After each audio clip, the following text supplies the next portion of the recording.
Good evening, everyone. I am Sonu Singh Tomar, and I am basically from Agra, Uttar Pradesh, but I am living here in Gachibowli, Hyderabad. I'm working as a scientist in ISRO.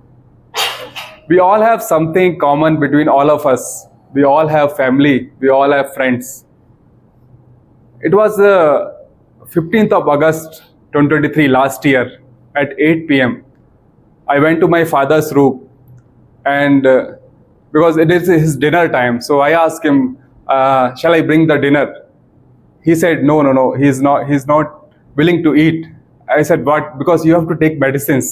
He is a patient of stroke. He is a stroke patient, so he need to take regular medicines. He said, "No, he is not willing to take food." I said, "Okay, you take little, and then we can have medicine." Then I brought the dinner, and he took the dinner, and I just closed his door because he has to take the dinner alone. And then after 10 minutes, I went there, and what I saw is really frightened me. I saw he was lying on the bed, and he was shivering, and it was the same glimpses which I saw in 2022 in March when he had the first time stroke. And I was thinking, like, if the second time he has a stroke, then what would be the life? Because he was right side paralyzed, and if he get another stroke, what will happen?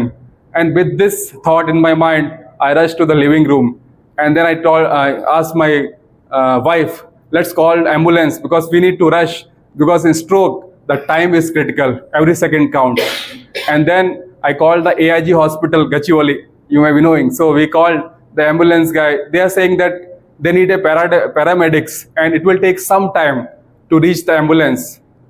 And I am of such a nature that I generally don't ask for help.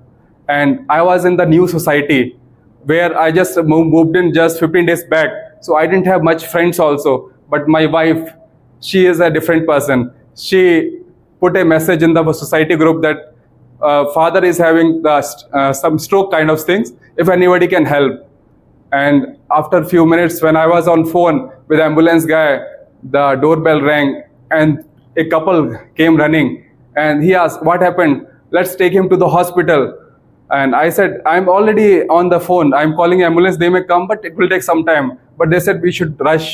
And meanwhile, 4-5 people more came into my house seeing that message. And then we had one wheelchair which we bought when he was first time had this stroke. So we used that wheelchair, and we kept him. Took him to the lift, and then my friend, he brought his car, and we went to the hospital. And we simply went to the emergency room because it is the 15th August. It was the holiday. So the doctors were also, only emergency doctors were available.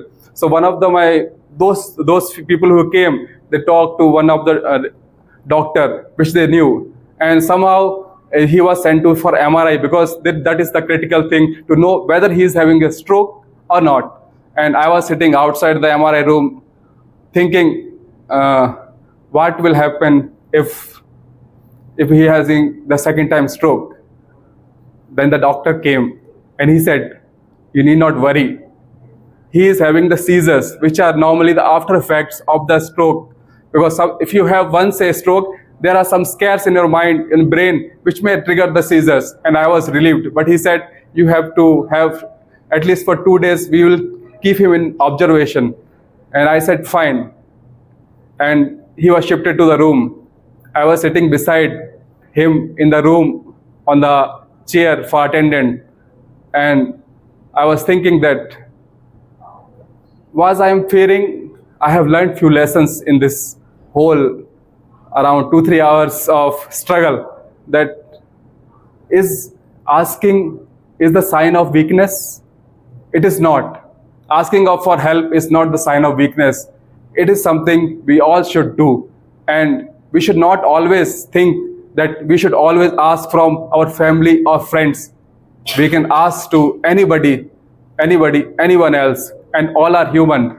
And those people who came to my house, those were nobody to me, but now they become friends, and now they are family. Thank you.